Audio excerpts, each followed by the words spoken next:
showing you the right ear first because it's a bit shorter than the left.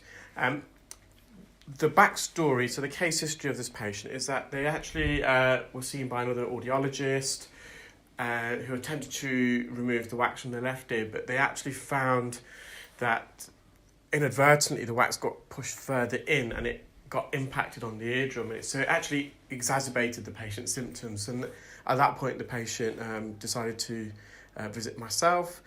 So we're just in the right ear. The patient's got a lot of dry skin at the entrance of the ear. This wax, and you'll see it more so in the left ear. It's a bit stodgy, mushy. There's a lot of keratin that's making up the wax as well. So the majority of earwax, believe it or not, is dead skin. It's around 60% dead skin. And the other 40% of earwax, it consists of sebum, which is the oily, fatty secretion that is also found in our scalp, and an oily sweat, the same sweat found under our armpits. That's if you do have that particular gland. So that particular gland that produces a fatty sweat, an oily sweat under your armpits and in your ears, is dependent upon a specific gene mutation. If you have this specific gene mutation, you do have that, and that mutation generally gives you more of a wetter, a mushier type of wax, just like in this patient. And so the oily sweat, if you have that, and the sebum, so the fatty oily substance also secreted on our scalp, combines with dead skin, and that is the ingredients list, the cocktail that makes earwax. I will say in this patient, they've got a bit of a higher concentration of dead skin, just because of this kind of almost eczema they've got at the entrance of the ear. And this dead skin dies, it sheds, and it doesn't migrate, it wilts, and it combines with this wax. And it can be difficult to remove, and you'll see it on the left side more. And I've managed to almost remove this in a single plug. Quite often we put some drops in here, and the drops, what it does, it binds it together, so it doesn't block up the suction pipe, it doesn't break up in little pieces. I managed to remove this without using any drops, but the left side, the second ear, is a different story completely. And even at this stage, the patient's symptoms are alleviated. You can see the eardrum in the distance, the sound can travel through.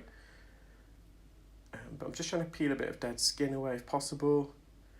I think there's a lot of viewers enjoy watching every little last speck of wax being removed, and it's not always necessary to do that. In fact, it's something that I advocate against when we train our clear wax delegates. Sometimes less is more, and by trying to remove every little last speck, you're potentially going to cause trauma, injury to the patient. You could remember, when we use suction, it's quite noisy, and excessive loud noise can lead to a temporary or permanent threshold shift in your hearing. It can also cause and lead tinnitus. So tinnitus is it could be any type of sound, but most commonly it's a ringing or buzzing noise that originates within the ear or inside the head. So it's not an external sound. It's the origin is within the ear or the head. The best example for that is getting a bit too old for it now myself, but if you go to a noisy bar or club and with loud music, and when you exit that arena, your ears can ring a bit for typically up to 48 hours. So yeah, excessive loud noise can lead to either temporary or permanent tinnitus. It can exacerbate your symptoms. If you have got tinnitus already, it can make it worse. So here I'm using a fine end suction process, a lot quieter. And we're on the cartilaginous portion, so the risks are far less here. And because this patient has got a bit of otitis externa, that's my clinical reason to try and remove this, if possible, as much as I can. Otherwise, the skin has got potential of wilting away and causing a bit of infection in the ear. But when we train our clear wax delegates, it's one of the things I do stress, less is more. Try not to over-clean the ear, because in your early days at least, you can cause more problems than is required, and so you're setting out to help the patient, but the patient can be leaving with more symptoms, so you've got to be really, really careful. So again, we're just on the cartilaginous portion. So the cartilaginous portion is the outer third. It's semi-flexible, semi-sensitive. It's a region of the ear where we can apply some pressure. The inner 2/3 of the ear canal, it's the bony part, so it's a lot more sensitive. Again, when we're training our earwax delegates, I always make reference to that game Operation where the buzzer goes off if you make contact when you're trying to remove the plastic femur or tibia from the body, if you make contact with the side walls. Again, just seeing if this peels. Now this skin, it's not going to peel all the way, it's not ready to be, it's not quite shedded yet, but I managed to peel a slither there. The patient's eardrums in the distance, nice and healthy. You've got a light reflex there. And we're going to come on to the left ear shortly. And this is the problematic here. In fact, the patient themselves didn't notice that their right ear was blocked. It was only after I removed the blockage in their left ear that they became aware of the blockage in the right. So that's because the left ear was far more substantial.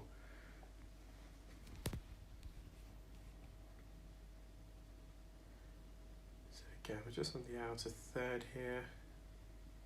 We're on the posterior lateral canal walls. This is the back part of the ear canal, near the entrance.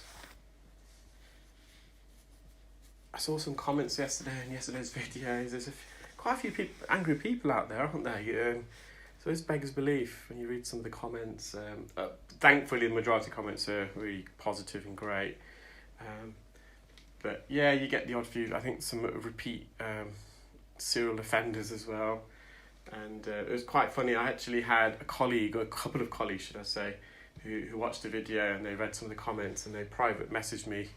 And they were saying that they were kind of almost in awe themselves of the procedure, because it's a procedure that they would never attempt to undertake themselves. And then they were reading some of the comments and they were just flabbergasted, and I had to explain, well, that unfortunately is the world of social media, and it's why they themselves don't actually upload videos on some platforms, because of such, just some people really that kind of spoil it for the majority. In any case, so this is the patient's left ear. So you can see in the distance that's been pushed right in inadvertently. So the specialists that they saw didn't do that intentionally. But it's with this consistency of wax, if you're not careful, sort of suctioning, because it's mushy, it can block the suction tube. So when you put the suction tube into the ear, because if it's blocked and you're not aware that it's blocked, it acts like a cotton bud. You're just going to be shoving it further in. So this is a bit more complex because the entrance is a bit narrower. Again, they've got a bit of otitis externa, a bit of eczema inflammation of the outer ear canal. So I'm just trying to clear the entrance initially. And this year they've been using a lot of drops as well, and that can be counterproductive. It's made the wax really wet. Now this is on the eardrum. Now the conundrum we have here is how thick this layer is. If I poke the suction probe too far in too soon, I might just go through the eardrum. So how thick is this layer? And we don't know. We won't know. We have to almost spar with this ear. And we're just hovering over, and because of the consistency, it's very mushy. It's so hard to suction. It's not really suctioning as well. It's the best way to describe it. You know, if you've been watching my videos for a while now, you know I like my food analogies. It's like mashed potato. It's that consistency. It's so stodgy. Now it ended up being a lot thicker than I thought. This layer, but this layer could be less than a tenth of a mil. But it's really hard to tell. So I'm just being a bit cautious. What I'm doing here, sometimes with this type of condition, if you peel the skin from the entrance and go all the way to the eardrum, it can release it from the eardrum as well. So I'm back at the entrance. You can see I'm just trying to peel this off the back part of the ear canal. I'm slowly going forwards towards the eardrum, but it is really stodgy and sticky. It's quite strong adhesion, so the skin at various points as I'm peeling it, it's detaching itself. So what we're doing here, again, just on the anterior canal wall, so the front part of the ear canal near the entrance. Just want to gently peel this off if I can, go towards the eardrum. So if this is a bit drier and firmer, it would peel a lot better. just at the bottom of the ear canal. We've got to be careful now as we're encroaching on the bony part. We don't want to make contact with the bony part, or we want to make minimal contact. We want to almost hover over. So you need a really steady hand to perform this type of procedure. If the patient was asleep or under local anaesthetic, you can be a bit more vigorous. The patient's not going to feel any pain. You may traumatise the ear afterwards, but they're not going to feel that as such, and they're not going to flinch and move during the procedure. So the last thing we want. So the average diameter of the ear canal, the height, it varies along different points of the ear canal. So the entrance and near the eardrum are the widest, broadest part of the ear canal. And this is going on averages. So the average width of the entrance of the ear can range between, I would say, 7 to 9 millimetres, and the height, so the ear's almost like an oval shape, like American football or rugby ball in the UK. The height's greater than the width, and at the entrance it could be 8 mil to a centimetres in height. Then at the second bend juncture, so about a centimetre into the ear narrows, and we call narrowings isthmuses, and that region, the ear canal can narrow. The width can range between, say, 5 and 7 millimetres, and the height between, I'd say, 6 and 8 maybe. Beyond that, then we're on the bony part of the ear does widen, and it narrows again about half a centimetre away from the eardrum. Again, we call that an isthmus, and then it protrudes back outwards. So the eardrum, the diameter, the height and width is very similar to the entrance, so up to a centimetre in height, so between 8 mil and 10 mil in height, and the width is between around 7 and 9 millimetres wide. So I've just put some drops in. I've put some sodium bicarbonate drops here. It generally works a bit better with this type of, as I said, it's a lot of keratin.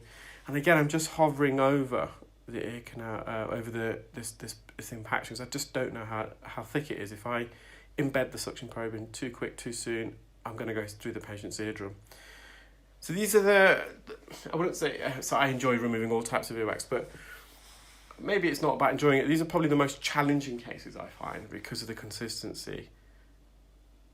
It really does get the adrenaline pumping when you've got this type of wax smothered all over the eardrum.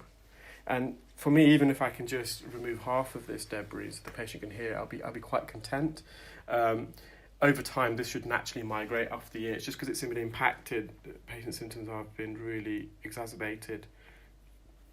But the skin that lines the eardrum and the ear canal, it naturally migrates. We call it the epithelial migration. And it varies, but it can range between, say, 1.5 millimetres and 3 millimetres a month, similar to our fingernail tips. And if you average the average adult ear canal being 3 centimetres in length, and the quicker range of that migration, so 3 millimetres, so it can take 10 months of skin that originates from the eardrum to shed and migrate out of the ear canal. And as it does, it can take away a lot of the debris on the surface with it.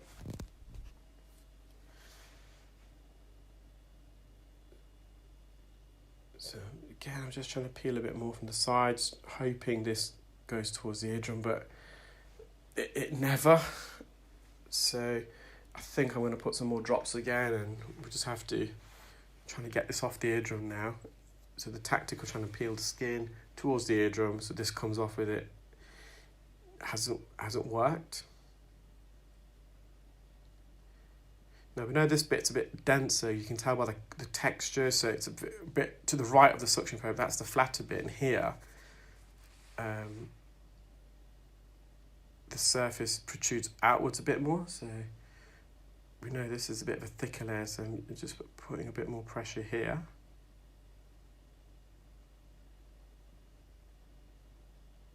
And this was causing complete hearing loss for the patient. They weren't able to hear a thing from this side. So just put some more drops in. And again, we're using sodium bicarbonate drops. I'm a big fan of olive oil drops for the majority of the time.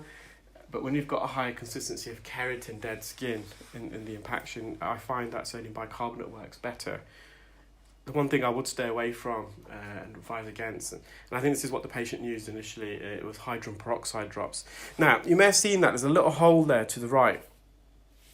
that the patient commented straight away they could hear a lot better. And also, you can see the top part of the hammer bone there, just at the top. So there's 2 gaps now. And believe it or not, even that had massively improved the patient's symptoms, considering how bad they were when they first came in. But that's now helped me, because creating that little opening has now shown me the depth, how thick this layer of dead keratin and wax is on the drum. It's given me some context. So you can see it's quite a thick layer. It's about, say, 3 or 4 mil, well, probably slightly less than that, 2 or 3 mil.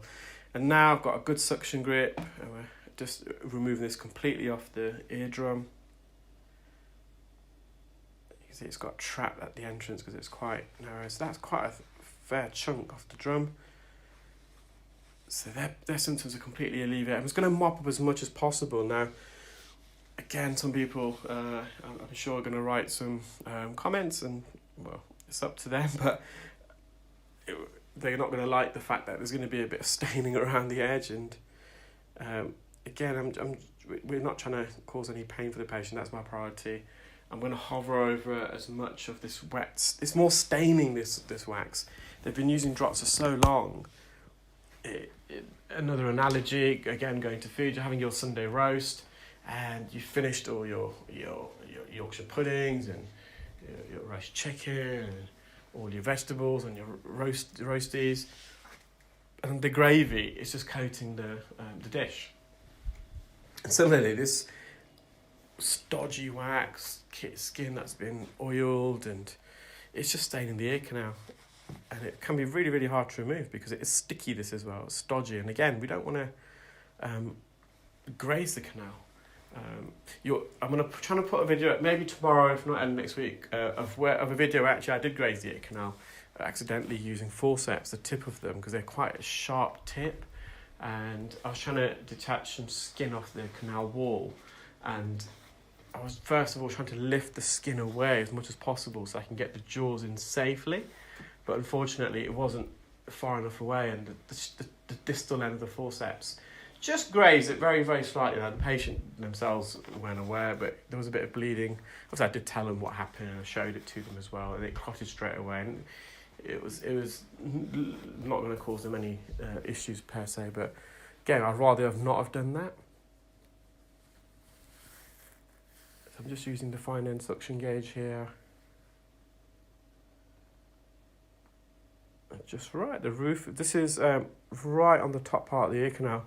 To get the angle here, I'm kind of, my head slightly tilted almost underneath the ear, looking upwards, and the endoscope itself, so which I hold in my non-dominant hand, I've rotated it upwards to get that view at the top. So I'm just mopping up near the